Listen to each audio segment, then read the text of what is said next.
सारा आकाश ISC class 11 and 12 chapter 4 का discussion होने जा रहा है। नीचे के तल्ले में अमर यानी कि समर का छोटा भाई समर के बड़े भाई के साइकिल साफ कर रहा था और वहीं से चिल्लाया, समर भैया जरा इधर देखो। नीचे झांक कर नीचे देखा तो चौक के दरवाजे में दो स्वयं सेवक खड़े थे। यानी जिस संगठन से समर जुड़ा हुआ था, सामाजिक संगठन, वहाँ के लोग थे।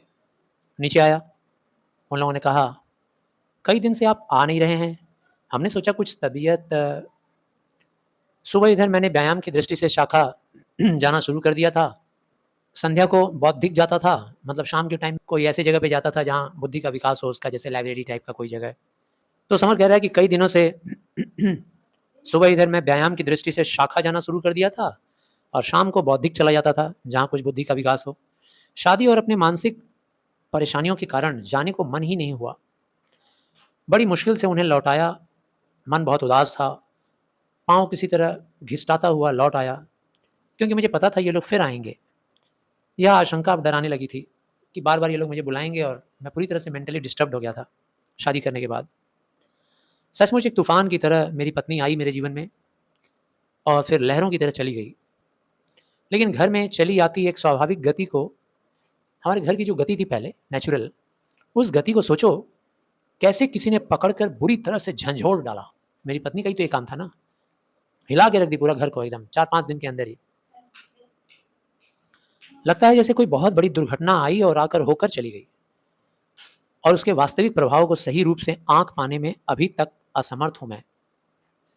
ठीक है ना, आंक पाना मतलब अंदाजा लगा पाना। मैं तो कहता हूं एक मुसीबत आई और चली गई। मेरे हिसाब से तो मेरी पत्नी एक मुसीबत थी, मेरी जिंदगी में आई और आकर चली गई। ठीक तो कहा है किसी ने, दूर से पहाड़ी जैसी बड़ी और भयंकर दिखाई पड़ने वाली मुसीबत चाहे जितनी विशाल और विराट क्यों ना दिखाई दे, निकट आने पर उसमें कहीं ना कहीं पगडंडी या रास्ते निकल ही आते हैं। एक बार अम्मा ने किसी से कहा, मेरी मम्मी किसी से बोली थी, अपने लड़के को लड़कियों की क्या कमी, हम तो समर की दूसरी शादी कर देंगे। जब मैं ये सुना तो सुनकर मैंने शायद जिंदगी में पहली या दूसरी बार जोर से डांट दिया मम्मी को। एक शादी से निहाल कर दिया, अब मुझे पढ़ लेने दो। वह फिर कुछ नहीं बोली। भीतर कहीं यह विश्वास है कि चाहे आज ना बोलूं, 2 महीने 4 महीने साल 2 साल ना बोलूं, लेकिन है तो वह मेरी ही पत्नी। अब मेरी मम्मी को मैंने ऐसा डांट लगाया था कि फिर मेरी मम्मी ये सब बात नहीं बोली। क्यों? मुझे पसंद नहीं था। क्योंकि भाई आज नहीं बोल रहा हूँ, 2 महीने नहीं बोल रहा हूँ, 2 साल नहीं बोलूंगा, कभी ना कभी तो बोलूंगा ना, मेरी ही पत्नी है तो। भाग्य तो मेरा उसके साथ जुड़ गया है, तो निभाना तो पड़ेगा ही। ये बात अलग है कि अभी हम नहीं चाहते हैं कि उसको मेरे जीवन में वो आए। मेरी जिद के कारण पहले से कोई सौदा न किया जा सका, और जितना उम्मीद थी उतना मिला नहीं। इसलिए अम्मा अक्सर ही कहती, कहें क्या चंदन, शादी के तो सारे हौसले मर ही गए। चंदन मेरे मामा का नाम है, उन्होंने ही शादी करवाई थी। मेरी मम्मी ताने मार के कहती थी, पढ़ी लिखी लड़की के सिवा तूने कुछ और नहीं देखा, बस यही देखा कि पढ़ी लिखी है। विवाह के दिनों का सारा दिखावा समाप्त हो चुका था और अब वही कठोर यथार्थ आ गया था। रोज का झमेला, घरेलू झमेला, चीनी वाले, गेहूं वाले, सभी को पैसे देने में घर में रोज महाभारत होता था। अक्सर ही बिना किसी कारण बाबूजी, अम्मा और भाई साहब से कहते रहते, अब आगे कैसा होगा, इस पर भी सोचा। उन्हें सिर्फ 25 रुपये पेंशन मिलती थी बाबूजी को। तो बाबूजी ने भाई से और मम्मी से कहा कि अब आगे कैसे चलेगा गाड़ी परिवार का। महंगाई भत्ता सब मिलाकर 99 भाई साहब को, भैया को मिलता था 99 रुपया, पापा को 25 रुपया मिलता था। शादी में साइकिल मिली थी दहेज में, उसे ही घसीट रहे थे। किसको? भैया को। भैया को शादी में साइकिल मिली थी, उसी से चल जाते थे। बीमारी से शरीर बिल्कुल जर्जर हो गया है, इसलिए अक्सर अम्मा चारपाई पर बैठी बैठी माला जपती हुई कुछ बुदबुदाया करती हैं। माला जपते हुए प्रार्थना करते रहती हैं मम्मी, मेरी मम्मी। 2-3 बच्चे पढ़ने को हैं। अमर अभी मैट्रिक देगा। अमर कौन है? छोटा भाई समर का, 10वीं। सबसे छोटा कुंवर अभी 6ठे में है, उससे भी एक छोटा भाई है, 6 क्लास में है। सबको पढ़ना है। मुन्नी है ही अभी, मुझे इस बार वैसे ही इंटर पास कर लेना है और मैं 12 क्लास पास करूंगा इस बार। तो जिसकी शादी होगी वो 12 में है, उसका छोटा भाई 10 में है, उससे छोटा 6 में है, मुन्नी अभी है। हमारे घर में मुन्नी ही सबसे अभागिन है, बदनसीब। मुझसे 2 साल छोटी है। 2-3 साल पहले 16-17 की उम्र में उसकी पढ़ाई छुड़ाकर शादी कर दी गई। इतनी बड़ी कर ली है कि लगातार प्रहारों से मजबूर होकर घर की कुछ चीज़ें बेच-बाच कर कुछ भाई साहब की शादी में मिली चीज़ें मिलाकर दहेज दिया। उफ़! क्या तंग किया बारातियों ने भी हमारी खातिर, यूँ होनी चाहिए, हमें यह चाहिए, हमें वह चाहिए। मतलब समर बता रहा है कि कैसे उसकी बहन मुन्नी का विवाह हुआ, ठीक? घर का कुछ सामान था वो बेच-बाच दिया गया। भाई साहब के पास कुछ शादी में जो मिला हुआ था दहेज में, वो सब कुछ मिला-उला के शादी कर दिया गया। अब जो बाराती आए मुन्नी के लड़के की तरफ से, मतलब मुन्नी के पति की तरफ से, वो सब कितना कुछ बोले, कितना सुनना पड़ा। ससुराल से मुन्नी के बड़े ही करुणापूर्ण खत आए। जब ससुराल गई तो वहाँ से दर्द भरा पत्र लिखी। यहाँ आती तो बुरी तरह बिलख-बिलख कर रोती, शायद। सास और पति मिलकर जो-जो अत्याचार करते, उन्हें किसी से कह भी तो नहीं सकती थी।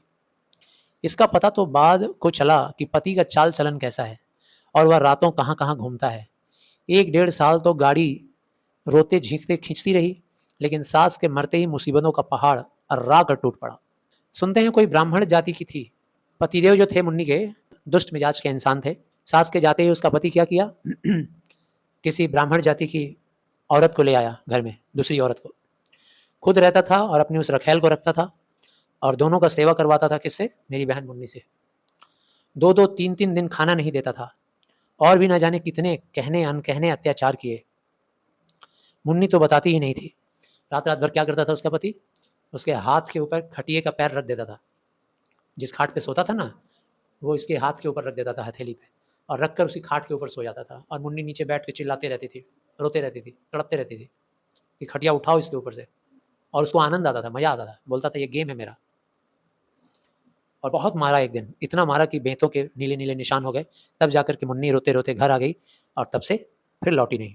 अब तो उसे देखते ही मन जाने कैसा हो जाता है। इच्छा होती है उसके पति को पकड़कर भरे बाजार में ठोकरों और कोड़ों से खूब पीटूं। राक्षस! अपनी फूल सी बहन हमने इसलिए तुझे दी थी? देख शरीर पर चोट यूँ लगती है। ऐसा मेरा मन कहता था करूँ उसके साथ भी। और मैं मन ही मन दाँत पीसता, उसकी काल्पनिक तस्वीर की इतनी मरम्मत करता था, कल्पना में उसको खूब पीटता था कि उसके मुँह से झाग निकलने लगते। कल्पना में पीटता था और उसके मुँह से झाग निकल जाता था। मुन्नी तो पता नहीं कुछ सोचती भी है या नहीं। अधिक से अधिक चुप और तटस्थ, तटस्थ मतलब दरकिनार होकर, किनारे होकर उसका स्वभाव हो गया था। सब नीचे होंगे तो वह ऊपर अकेली बैठी-बैठी एक टक ताका करेगी। ऊपर से आई तो सिकुड़ी-सिकुड़ाई सी सबकी निगाहों से बचती रहेगी। जाने क्या उल्टा-सीधा सोचा करती थी। भीतर जैसे उसे कोई चीज़ पीछे डाल रही हो उसके मन के अंदर। हम सब देखते रहते हैं। वह दिन-दिन पीली पड़ती जा रही थी। 18-19 बरस की चमकते मोती सी उम्र झुर्रियों और दुःख के पाले में मुरझा गई थी। अभी शादी के पहले कितनी उछल-कूद करते रहती थी, चमकती थी और अब झुर्रियों से भर गया था उसका चेहरा, लगता था बूढ़ी हो गई। लेकिन करे भी तो क्या करे हमारी बहन? अब तो शायद ज़िंदगी भर उसे यहीं रहना है। बाबूजी ने उस आदमी को कितना लिखा है। शहर और बाहर बिरादरी के प्रमुख लोगों द्वारा उस पर कितना दबाव डलवाने की कोशिश की, लेकिन कुछ नहीं हुआ। खुद इतना पढ़ी-लिखी नहीं है मुन्नी कि कुछ कर सके। दिन-रात पढ़े-लिखे तो 5-6 साल में इतना पढ़ पाएगी कि 30-35 की मास्टरनी बन सके। 30-35 रुपया हो सकता है सैलरी मिल जाए, टीचर बन जाए। सिलाई-कढ़ाई सीखने में भी 2-1 साल चाहिए। फिर इतना पैसा भी एक समस्या है। यहाँ लड़कों को पढ़ाने की आफ़त मची रहती है। मुन्नी जब आई आई थी तो सभी उसके प्रति हमदर्दी दिखाते, उसे हिम्मत बधाते थे। अब तो प्रायः सभी भूल चुके हैं। हाँ, अगर नहीं भूली है तो वह स्वयं की घर के ऊपर वह बोझ है। जब घर में वो आई थी तो भैया, पापा, मम्मी सब ढाढ़स बंधा रहा था, हिम्मत दे रहा था उसको। लेकिन अब सब लोग भूल गया है। मुन्नी नहीं भूल पाई है क्या कि मैं इस घर के ऊपर बोझ हूँ। शादी के बाद अब जाने क्यों लगता जैसे घर की वास्तविक हालत मुझे जानबूझकर दिखाई जाने लगी थी। अब मेरी शादी हो गई तो अब ऐसा लगने लगा था कि मेरे घर वाले जानबूझ के हमको ये सब हालात दिखा रहे हैं कि देखो समर, देखो 12th क्लास में तुम आ गए, देखो घर में कितना तंगी है। लगता ही नहीं कि मेरी शादी भी हुई थी। वह तो शायद कोई और था जिसकी शादी हुई थी, ऐसा लगता था। अब तो बहू की बात भी घर में कोई नहीं करता। लगता है जैसे मेरी अनिच्छा को ज़रूरत से ज़्यादा महत्व दिया जा रहा था। मेरा जो अनिच्छा था ना शादी नहीं करने का दोबारा, या फिर प्रभा को घर नहीं बुलाने का, अब उसको लोग ज़्यादा इंपॉर्टेंस देने लगे थे। चलो अच्छा है, इसकी औरत लौट के ना आए। किसी एक बाहरी आदमी को घर का आदमी माना जाने लगा है, इसे सब भूल गए हैं। मेरी पत्नी को तो कोई घर का मानता ही नहीं था। हाँ, एक आध बार भाभी ने प्रसन्न मन स्थिति में हंसकर कहा था ठीक है लाला जी, सब ढंग पर आ जाएगी। औरत को जब तक दबा कर नहीं रखा जाता, हाथ नहीं आती है। और जहाँ पहले से ही गुमान बढ़े हों, वहाँ तो फिर कहना ही क्या है। एक दो बार भाभी ने हमको ऐसा कहा था, ताना मारते हुए। हमारे बाबा कहा करते थे औरत तो लकड़ी का बंदर है, हमारे बाबा कहा करते थे। इतना भी मुंह ना लगाएं कि आदमी को आगा पीछा कुछ दिखाई ना दे। चाहे जितनी पढ़ लो, चाहे जितनी सुरग की परी बन लो, सुरग की परी मतलब स्वर्ग की परी, काम तो वही करना पड़ेगा। आदमी को काम प्यारा होता है, चाम नहीं। पुरुष लोग जो होते हैं ना, उनको घर में महिलाओं से क्या चाहिए? काम, चाम नहीं। चाम मतलब चमड़ा। बहुत सुंदर अगर महिला है, पत्नी है किसी की, तो वो 2-4 दिन 5 दिन उसके पीछे रहेगा। उसके बाद फिर क्या चाहिए? काम। समय पे खाना नहीं मिल रहा है, समय पे मेरा काम नहीं हो रहा है। अब इसमें क्या फ़ायदा कि किताबें तो तुमने लाखों पढ़ी हो, आने के नाम खाक धूल कुछ नहीं। किताबें तो तुम बहुत पढ़ी हो, इसका क्या फ़ायदा? लेकिन आता जाता तो कुछ है नहीं। हमें तो लाला जी तुम भरा भर नींद में उठा दो, बिना देखे सारा मिर्च मसाला डाल देंगे, नाक कटा दें जो ज़रा भी कम ज़्यादा हो जाए। अपने बारे में बोल रही है। फिर अपने घर की बात बताने लगी। हमारे भैया, हमारे जो बड़े भैया हैं ना, उनकी बहू भी ऐसी ही आई थी। किसी को अपने सामने कुछ मानती नहीं थी, समझती नहीं थी। भैया को यह सब कहाँ बर्दाश्त। 2 दिन में सारा नज़ला झाड़ दिया। वो तो किसी किसी की आदत ही हो गई है लाला जी, बिना पिटे कुटे ठीक रास्ते पर नहीं चल सके। मतलब भड़का रही है किसको? समर को, कि तुम भी अपनी पत्नी को पीटो। अब भाभी बिल्कुल ठीक है। अब मेरे भैया की पत्नी एकदम ठीक हो गई। भैया की भौं पर बल देखा नहीं कि पत्ते की तरह यूँ काँप जावे। अब तो मेरे भैया के भौहों पर थोड़ा सा भी देखती है बल, ऐसे थोड़ा सा भी भौंहा सिकोड़ते हैं मेरे भैया, बस तुरंत थरथरा उठती है, काँप जाती है। जाने क्यों मेरा मन बड़ा भारी भारी और रोगी सा रहने लगा है। जब देखो तब यह रुपए पैसों की तंगी का बखान। हमेशा मेरे घर में अब रुपए पैसे की तंगी की बात होने लगी थी। हमेशा यह संकेत दिया जाता था मुझे कि तुम भी हम लोगों की मदद करो। मैं तो इन लोगों के सामने पढ़ते डरता था अब आजकल। एक दिन पूछा था, आप चाहते हैं मैं एफए का इम्तहान दूं या नहीं? एफए मतलब 12th क्लास। तो भैया ने कहा, पढ़ने को कौन मना करता है? मैंने भी बोल दिया भैया को कि जब पढ़ने देना चाहते हैं तो हमारे ऊपर जो खर्चा करके पढ़ा रहे हैं, इसका एहसान क्यों हमको जतवा रहे हैं आप? तो मैंने उनको कह दिया, तो फिर ये दिन रात की झिक झिक बंद कीजिए ना। पढ़ाने का एहसान भी है और पढ़ने भी नहीं देना चाहते। कभी कभी तो मन में बड़ी प्रबल तड़प जागती है कि इन सबको भूल भुला कर पढ़ने में रात दिन एक कर दूं। जो जिसकी इच्छा हो सो बकने दो। अपने भीतर एक और अजब बात अनुभव हो रही है। पहले जैसी एक अल्हड़ निश्चिंतता से मन ओत प्रोत रहता था। अल्हड़ निश्चिंतता मतलब एकदम बेफिक्र था मैं, कोई चिंता नहीं थी पहले। उज्जवल उन्नत भविष्य के सपने मन में झिलमिलाया करते थे, वे सब बुझते चले जा रहे थे। शादी के बाद यही होता है, सपना खत्म। जो कुछ मैं करूंगा वह सामने दिखने लगा है। एक अद्भुत सी विरक्ति भारी निहाई की तरह जमी है। अजीब सा एक दुख, संकट, एक तनाव मेरे दिमाग में जमा हुआ है और उस पर ये सारी बातें घन की तरह बज उठती हैं। एक खोखली खनखनाहट और सूनी धमक से सारा अंतरलोक मेरे अंदर का त्रस्त हो उठता है। घर में रहने को मन नहीं करता है। दोनों वक्त खाना और सोना मजबूरी है घर के अंदर। चुप मैं पहले भी रहता था, अब भी रहता हूँ, लेकिन पहले की चुप्पी संतुष्टि वाली चुप्पी थी। और यह चुप्पी जो है, ये मेरे भीतर के अंदर का एक ऐसा दर्द है जो चुप्पी बन के सामने नजर आ रहा है। किसी भी काम में मन नहीं लगता। डेमोक्लिस की लटकती तलवार की तरह बोर्ड के इम्तहान अपने निश्चित, और मेरा एग्ज़ाम भी अब लटकती हुई तलवार की तरह सामने एकदम झूल रहा है। कभी जब उसका ध्यान आता है तो छुरे के नीचे पड़े बकरे की तरह से फीलिंग्स आती है। अस्तित्व हिल उठता है कि एग्ज़ाम देंगे क्या। कॉलेज में पीरियड हो या ना हो, 10 से 4 बजे का समय मैं इधर उधर भटक भटक कर ही काट देता हूँ। 10 से 4 बजे तक तो मैं घर आना ही नहीं चाहता। क्लास में पीरियड हो या ना हो, इसी तरह टाइम पास कर लेता हूँ। कभी हॉस्टल में किसी के यहाँ जा बैठते या किसी के घर चले गए, समझ में नहीं आता मेरे भीतर क्या था जो खो गया। मैं एक और बात को भी समझने लगा हूँ कि लोग मुझे बिल्कुल बेकार का ऐसा आदमी मानने लगे हैं मेरे परिवार में, जिसे कोई काम धाम नहीं है, दिन भर बस मन भर का मुंह बनाए घूमते रहता हो। और दिल के अंदर का जब ये दर्द इतना उभर जाता था तो बाहर जाकर के कॉलेज के पार्क में बैठ जाया करता था। 3-3 4-4 घंटे पड़ा रहता हूँ, उठने को जी नहीं करता, पड़ा पड़ा जाने क्या क्या सोचा करता हूँ। या तो वे बातें इतनी अधिक हैं कि मुझे याद नहीं है, या कुछ भी नहीं सोचता। अचानक जब इस बात का ध्यान आता है कि निरुद्देश्य पड़े पड़े बहुत वक्त हो गया, तो पाँव घसीटता घर आ जाता हूँ। घर में कौन आया, कौन गया, क्या हुआ, कुछ भी जानने की इच्छा नहीं होती। लाख अपने पर झुंझलाता हूँ, पहले जैसा निश्चिंत बनने को तड़पता हूँ, लेकिन बोझ है कि टलता ही नहीं है। व्यर्थ, व्यर्थ सारी ज़िंदगी मेरी बेकार गई। निरर्थक और निरुद्देश्य रहे हैं वे दिन जो मैंने जिए हैं। निरर्थक मतलब बिना अर्थ का, बिना मतलब का। निरुद्देश्य मतलब बिना उद्देश्य, बिना टारगेट का। अब तक जो मैं जिया, मेरा ज़िंदगी सब बेकार। और आगे वाले दिन के सामने भयंकर अंधकार की दीवार खड़ी है। वहाँ कोई राह ही नहीं दिखती। हर काम करने से पहले सामने प्रश्न आता है, क्या होगा? क्या होगा इसे करके? क्या फ़ायदा? जैसे संसार की हर चीज़ ऐसा लगने लगा था जैसे उस काम को करने का कोई लक्ष्य ही नहीं हो। सब चीज़ अनावश्यक है, बेकार। ज़िंदगी के रस भरे स्पंज को जैसे किसी क्रूर मुट्ठी ने निचोड़ कर सारा रस निकाल दिया हो। बस कुहासा है जो मन और आँखों के आगे छाया रहता है। कुछ दिखता नहीं है वो कुहासे के आर-पार। निरंतर एक बर्फीली सिलन से उन्हें निष्प्राण रखता है। ऐसा लगता है जैसे मैं निष्प्राण हो गया हूँ, मेरे अंदर प्राण खत्म हो गया है। अनुभव करता हूँ जैसे मकड़ी के जाल में फंसी मक्खी सा मैं किसी चक्कर में उलझ गया हूँ। जैसे मकड़ी फँस जाती है ना जाल में, मैं भी ऐसे फ़ील करता था कि मैं किसी जाल में फँस गया हूँ। हाँ? शादी के बाद और घर में ये जो माहौल चल रहा है, पैसा नहीं है, पैसा नहीं है। जो मेरी सारी जीवन शक्ति का अपहरण करके मुझे बूँद-बूँद सुखाकर बाकी बचे फोक की तरह मेरे कंकाल को छोड़ जाएगा कि मैं खुद मर जाऊँ।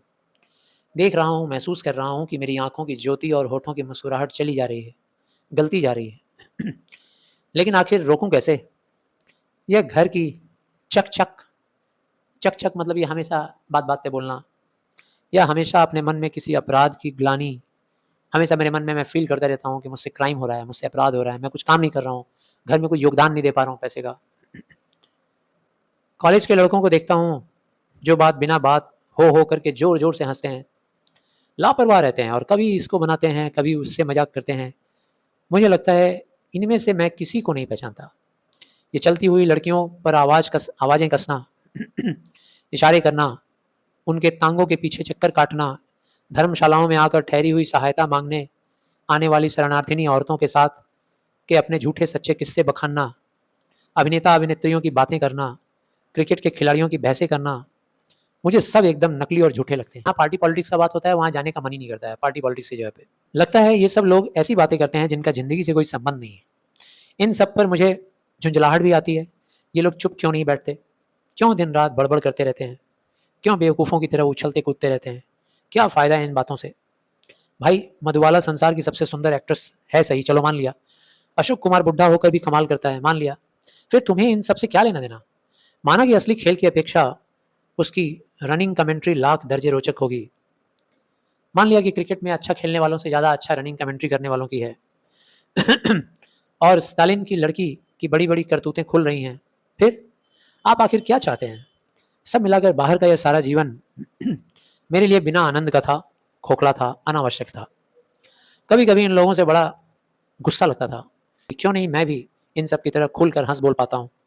क्यों नहीं उछलकर रास्ते में पड़े सिगरेट के डिब्बे में किक लगाने को मेरा भी मन करता है? मगर मैं करूँ क्या? मन ही मर गया है। मेरे कॉलेज में जो लड़के थे, वो दिन-रात मुझे मनहूस, मनहूस करके पुकारते थे। लगता था 20 साल और बूढ़ा हो गया हूँ ये सब सुन-सुन कर। एक गहरी निराशा व्यापक रूप से मेरे अंदर घर करके बैठ गई थी। बादलों के पार लहराता यह भगवा ध्वज, भगवा मतलब गेरुआ जानते हो ना? गेरुआ, गेरुआ कलर होता है। ध्वज मतलब झंडा, मुझसे दिन-दिन दूर होता चला जा रहा था। लगता है सिनेमा देखे बरसों हो गए हैं। विवाह के दिनों में एक आध देखा था। जब मेरा विवाह होने वाला था उस टाइम में थोड़ा एक आध देखे थे। जाने जाने कैसे मन में यह बात समा गई कि विवाह के बाद अम्मा-बाबूजी से पैसे माँगने का अधिकार छिन गया है। अब लगता था कि शादी हो गई है तो अब मम्मी-पापा से पैसे नहीं माँग सकता। निराश, हताश मैं अकेला पड़ गया हूँ। कभी-कभी गीता पढ़ता हूँ तो क्षणिक शांति मिलती है। मंदिर के एकांत में बैठकर सोचने में सुख मिलता है। बस उसी समय लगता है जैसे मैं सब कुछ भूल कर आया हूँ यहाँ।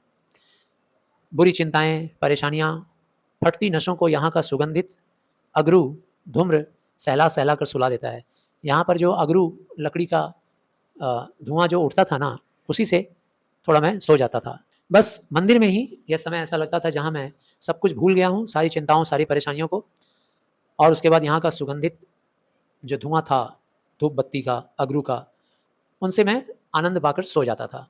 हाँ, लौटते समय लगता था जैसे फिर उसी काँय-काँय वाली दुनिया में जा रहा हूँ। काँय-काँय मतलब परिवार, जहाँ मनुष्य कोल्हू में बस यूँ ही घूमा करता है बैल की तरह से।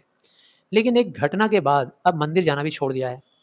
कमीज़ पजामा पहने एक निहायत ही कमज़ोर मरा, भिनकता सा पंजाबी शरणार्थी मंदिर में घुस आया था और प्रसाद माँग रहा था। पुजारी जी ने बाहर बरगद के नीचे जलती धूनी की लकड़ी से उसे कुत्ते की तरह जैसे मार-मार कर भगाया। उस दृश्य से मेरे मन में कुछ फट गया। बोला मैं कुछ नहीं, सिर्फ़ देखता रहा जैसे 6 मंजिल ऊपर से नीचे का दृश्य देख रहा हूँ। लेकिन मंदिर में वह मेरा अंतिम दिन था। क्यों? मुझे समझ में आया कि भई ये पंडित भी जो है यहाँ का, वो एक नंबर का झूठा मक्कार इंसान है। कोई दया, कोई धर्म, कैसा मंदिर में पूजा करता है भाई? किसी को प्रसाद तक नहीं दे रहा है और उल्टा उसको मार कर भगा रहा है। हर क्षण ऐसा लगता रहता है जैसे सबने मिलकर मेरे विरुद्ध षड्यंत्र किया है, साजिश किया है कि इसे अकेला छोड़ दो। सीधे मुझसे कुछ न कहना, मेरे प्रति अपमानजनक उदासीनता दिखाना या ढाल-ढाल कर इशारों में सब कुछ कहते रहना। इशारे में ही सब लोग मुझे कुछ न कुछ कहते रहते थे, मुझे दिन-रात खाया जाता है। जैसे हर आदमी मुझसे उबा हुआ है, हर एक को मुझसे घृणा है। सबके चेहरे पर मेरे लिए है एक तीखा तिरस्कार। मुझे इससे डर लगता है। घर की ओर आते हुए एक विचित्र आतंक से मन धड़कता रहता है। मेरे विवाह ने आपकी आशाओं को पूरा नहीं किया। मुझे ऐसा लगता था, मैं बोल रहा हूँ कि मेरा जो विवाह हुआ है, मेरे घर वालों की आशाएँ तो उससे पूरी हुई नहीं। यह भी क्या मेरा ही अपराध है? कभी-कभी मन में बड़ी ललक उठती है, अम्मा मुझे बुलाकर कुछ पूछती क्यों नहीं है? भाई साहब को मेरी ओर देखने की भी फुर्सत नहीं मिलती। बाबूजी के प्रति मेरा भय दिन दूना रात चौगुना बढ़ता ही जाएगा। मैं प्रभा के बारे में ज़रा भी नहीं सोचना चाहता, लेकिन घर में उसकी बुराई की कथा का कोई न कोई अंश आए दिन कान में पड़ता रहता है, तो मन में हल्का विरोध उठता है। मेरे मन में भी हल्का विरोध उठता है, मेरी पत्नी के बारे में जब कोई इस तरह से विरोध करता है। क्या इन लोगों को कोई और काम नहीं? मैंने कहा था कि मेरे पाँव में यह चक्की बाँध दो, ऐसा मैंने कहा था क्या? जाने कैसी घमंडी लड़की मेरे माथे मर दी है लाकर, और सारा दोष भी मुझे ही मिल रहा है। अक्सर ही मैंने उसके चित्र को मन में दोहराया है और पाया है कि निश्चय ही उस सारे व्यवहार की जड़ में उसका अहंकार है। लेकिन जब भी मैं अलग होकर ऐसा सोचता हूँ तो खुद ही पूछता हूँ, यह हो कैसे सकता है कि मेरी पत्नी 4 दिन मेरे घर रही और मैं उसके एक शब्द भी ना बोला हूँ? मैं भी तो घमंडी हूँ तब। और जब यह सब सहा नहीं जाता तो इच्छा होती है, कहीं एकांत में बैठकर इतना रोऊँ कि बेहोश हो जाऊँ और वह बेहोशी कभी न टूटे। फिर भी मन में यह क्या कमज़ोरी है कि कामना करता हूँ, रोते समय तकिए का गंदा लिहाफ होठों से न रगड़ा जाए, माथा मंदिर के ठंडे संगमरमर के खंभे से न टिका हो और गालों पर लॉन की सूखी घास न चुभती रहे। नहीं जानता, इनकी जगह क्या हो तो मुझे शांति मिले। मतलब तकिए में भी शांति नहीं है, मंदिर के मार्बल पर भी, संगमरमर पर माथा लगा के जो रोते हैं, वहाँ भी शांति नहीं मिल रहा है। तो आखिर कहाँ शांति मिले?